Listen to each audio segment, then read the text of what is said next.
A beautiful 21-year-old up-and-coming movie star opens up her door to find her biggest fan. But does he want her autograph or her life? Let's find out right now.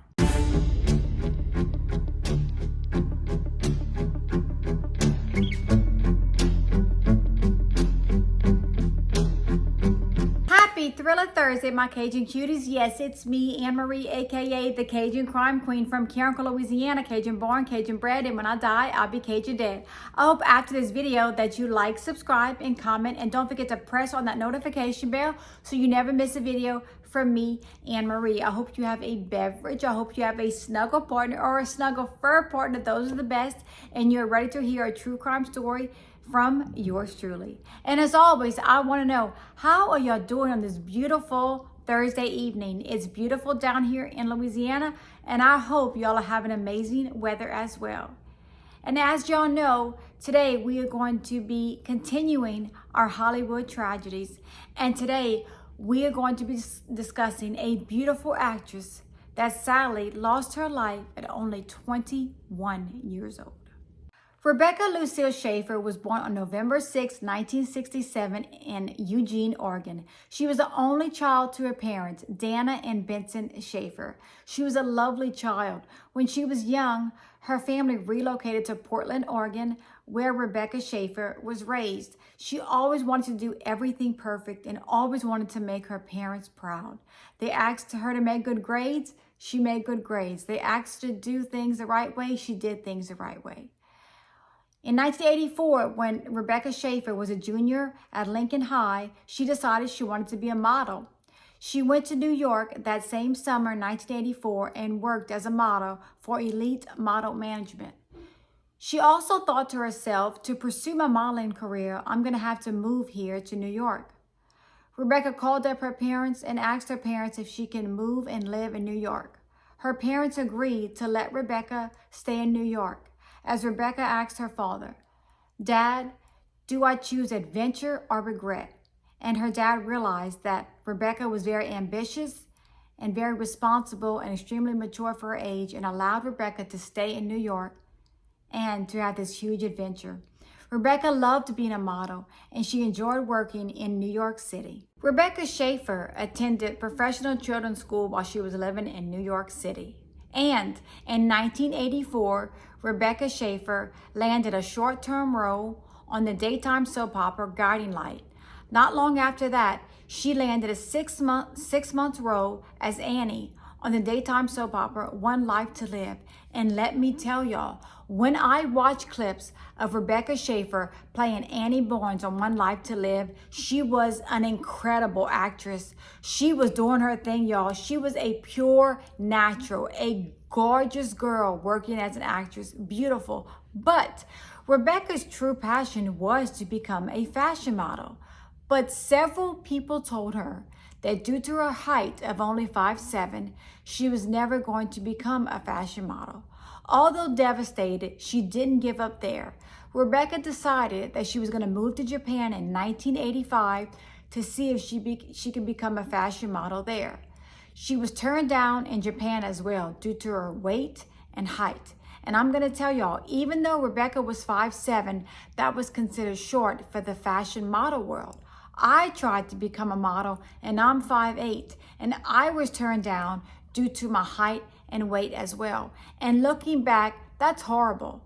Models should be any size, shape, or weight. It doesn't matter how you look. A model is a model. And I'm glad that nowadays people are realizing that models can look whatever way they want to look and still be absolutely stunning and beautiful.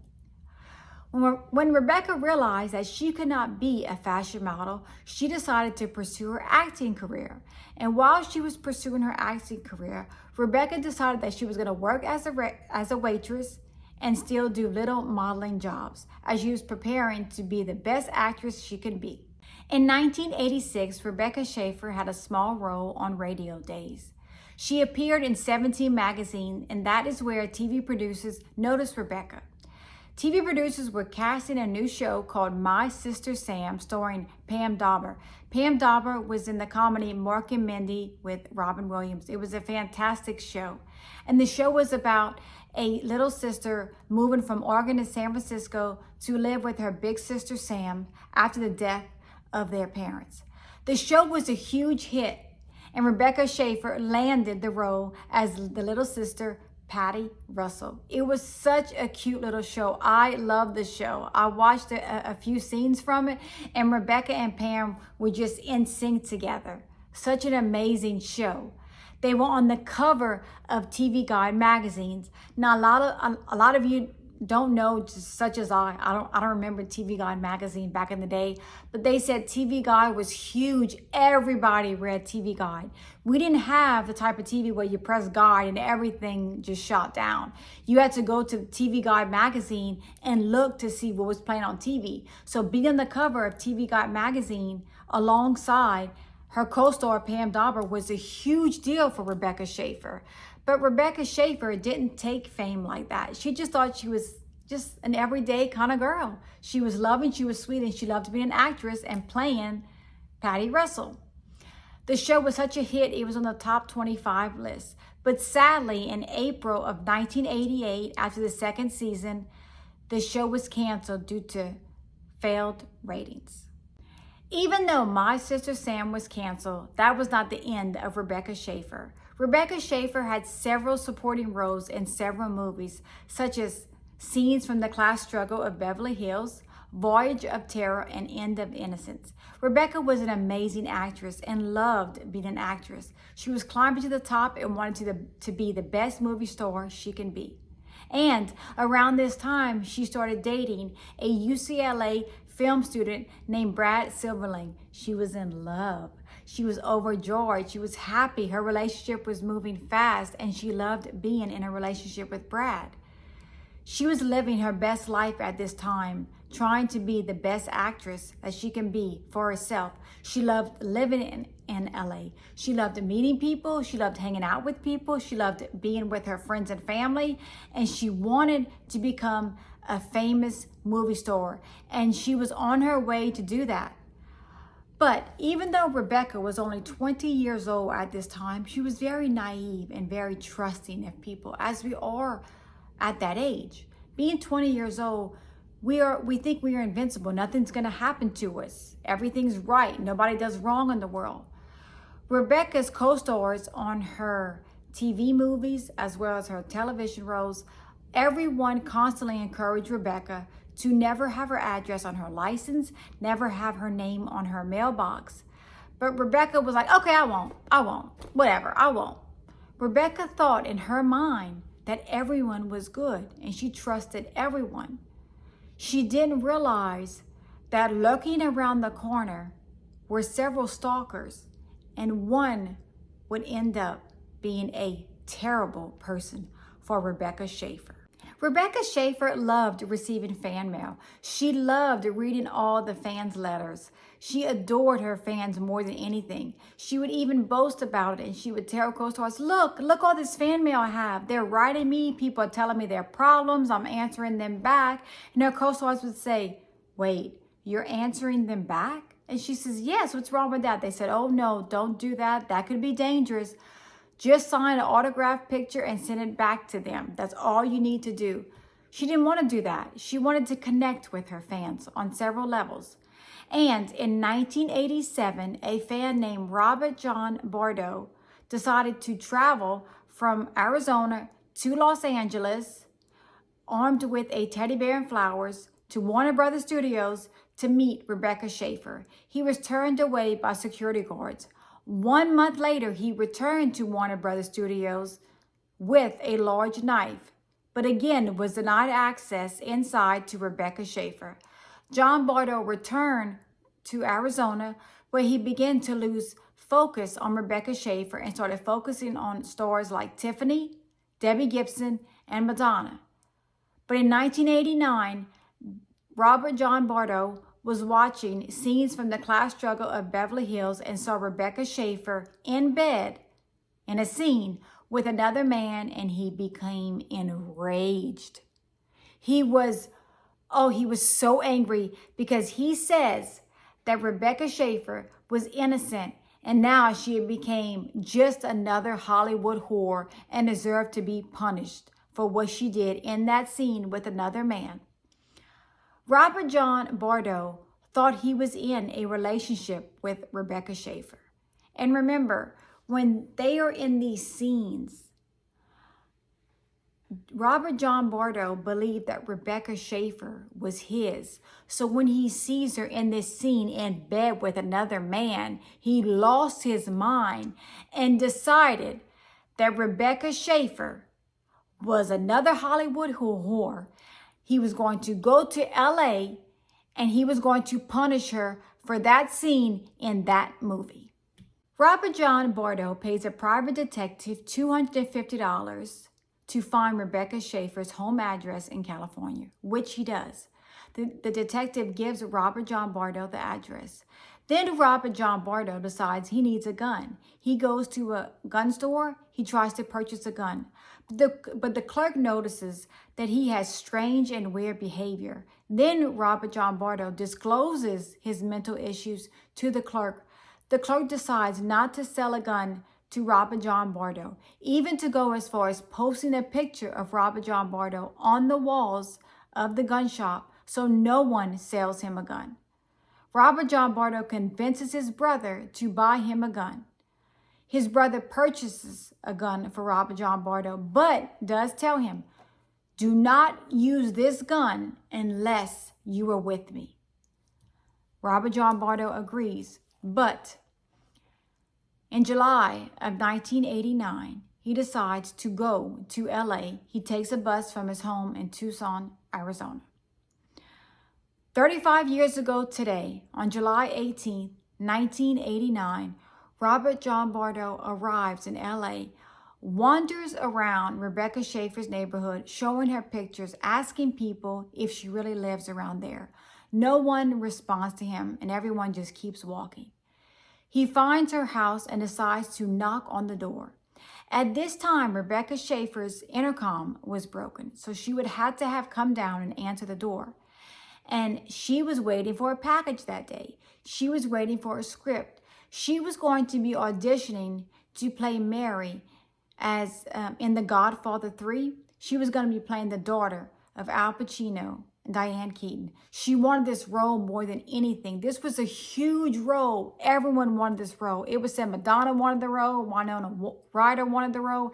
Everyone wanted to play this part. Rebecca Shaeffer was over the moon to audition. She comes downstairs and she is greeted with Robert John Bardo. He shows her an autographed picture that she sent to him. After a short conversation, Rebecca excuses herself and goes back into the house. It was said that she had asked him not to return to her home. Robert John Bardo goes to a diner around the corner, has some onion rings, goes into the bathroom, makes sure his gun is loaded. An hour later, returns back to Rebecca Shaeffer's home. He rings the intercom again. Rebecca comes down again, expecting that it is the script, but again, it is Robert John Bardo. It was said that she told him, "You're wasting my time," which he was. She was nice the first time, but this was dangerous behavior and she recognized that. He then reaches around his back, pulls out a gun, and shoots Rebecca Shaeffer, point blank. Rebecca Shaeffer is shot in the chest. She falls to the ground and yells, "Why? Why?" Robert John Bardo flees the scene. A neighbor comes out, calls 911, but sadly, 30 minutes later, on July 18th, 1989, Rebecca Lucille Shaeffer is pronounced dead. The next day, Robert John Bardo is seen running around through traffic in Arizona. He is taken in. Immediately, he confesses to the murder of Rebecca Shaeffer. He is taken into custody, and he receives a term of life in prison with no possibility of parole. Robert John Bardo was diagnosed with bipolar disorder. At the age of 15, he tried to commit suicide.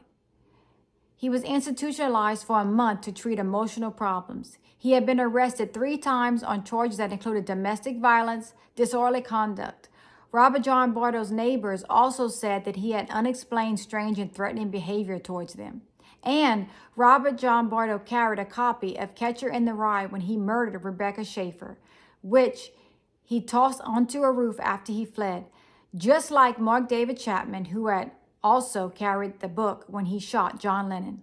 Mark David Chapman claimed in interviews that he had received letters from Robert John Bardo before the murder in which Robert John Bardo was inquiring about his life in prison. My final thought, I always give y'all my final thought. And my final thought is, I do believe that Robert John Bardo had several mental illness issues. He had several issues that he was dealing with. If you watch the court hearings with him in it, he's dancing, he's singing, he's drumming, he's shaking his head. He's not right. Even in court, it shows that something is mentally wrong with him. And Rebecca Shaeffer was only 21 years old when she sadly lost her life due to someone with mental health struggles. He was struggling, y'all. Robert John Bardo was struggling with his illness. He actually thought in his mind that he and Rebecca Shaeffer were in a committed relationship. So when he noticed her in the scene of a movie with her in bed with someone, that enraged him. He felt like Rebecca was his and he wanted to be with her. And he didn't want her to be another Hollywood whore, like he says. He wanted her to keep her innocent. But in his mind, she didn't when she did that scene. Things could have been different for Rebecca Shaeffer. No telling what we could have seen from her. She had so much success at only 21 years of age. She was on a huge show that was a hit. She was in movies. And now she was going to be auditioning for a huge movie, The Godfather, which is a classic of its own. But Robert John Bardo took that away from Rebecca Shaeffer. 35 years ago today, on July 18th, 1989. Robert John Bardo is still in jail. And I have watched several interviews with him as of now. He has been in jail for 35 years. And he says he regrets it tremendously. He knows what he did was wrong. And he wishes he could have stopped himself. But he did have mental illness struggles. He admits it. He was struggling very deeply. And maybe he felt like he was pushed away by Rebecca when she said, "You're wasting my time." That's what he claims she said. Maybe that made him mad. I don't know what the point of Robert John Bardo was to come back after already meeting Rebecca Shaeffer. Maybe he wasn't satisfied with that encounter with Rebecca. Maybe he wanted something else and maybe she didn't give him what he wanted. But he carried the book like Mark David Chapman, The Catcher in the Rye. He wrote Mark David Chapman letters. Did he want to be like him? Did he know that he was going to murder Rebecca Shaeffer? In my opinion, he had planned this just like Mark David Chapman. He wanted Rebecca Shaeffer to be punished for her scenes in a movie. And it's just a movie. For people like us, we know it's a movie. But for Robert John Bardo, who was overly obsessed with Rebecca Shaeffer, he didn't think it was just a movie. He thought, she is mine and she's going to be punished. I do believe that Rebecca Shaeffer was going to be a very famous movie star.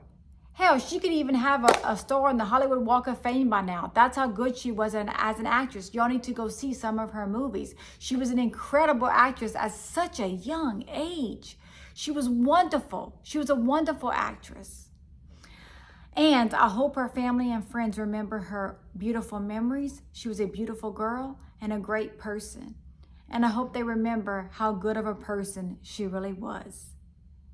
I hope y'all enjoyed today's video. I hope that you like, subscribe, and comment. And don't forget to press on that notification bell so you never miss a video from me, Anne Marie. And remember to always stay safe, always be aware of your surroundings, and always know that y'all can message me and y'all can send me any request. I will see y'all tomorrow night with another Hollywood tragedy. And tomorrow is my birthday, July 19th, and I'm going to finish it with my 75th video for y'all. And as always, thank you all for the love and support. I truly appreciate everything. And for you, I am truly grateful. I love you all. See y'all tomorrow. Bye.